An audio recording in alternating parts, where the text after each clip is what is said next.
It's day 282. Of the 29th year and beyond. Well, we had another question posed to us from someone, and they asked about animals in a marriage. Okay, so dogs or cats. And what do you do if you come to a marriage that has a dog and a cat, and maybe the owner is used to sleeping with said dog or cat? What do you do with that when you're in a marriage? Well, that's definitely a conversation you would need to have before any I do's, because there are some people who have pets as pets. And then there are some people who have pets, they're truly like their children. And if you enter into a relationship with someone who's acclimated to sleeping with their pet, um, then you either need to be prepared to snuggle up with said pet and your love interest, or have some very challenging conversations.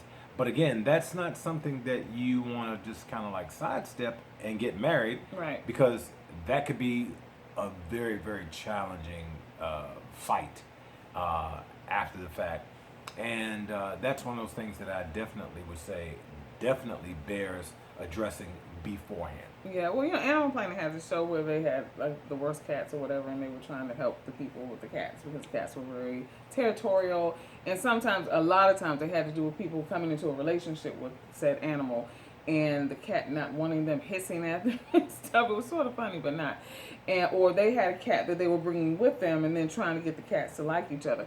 And I also wondered, what would you do if you were intimate and this person was used to the cat or the dog being in the bed with them? What do you do then? So I asked someone who I knew who had a dog that they slept with, and they said, well, you put the dog out the room or the cat out the room, or you put them in a crate, or lock them in the bathroom or something like that until you're finished, and then you let them out.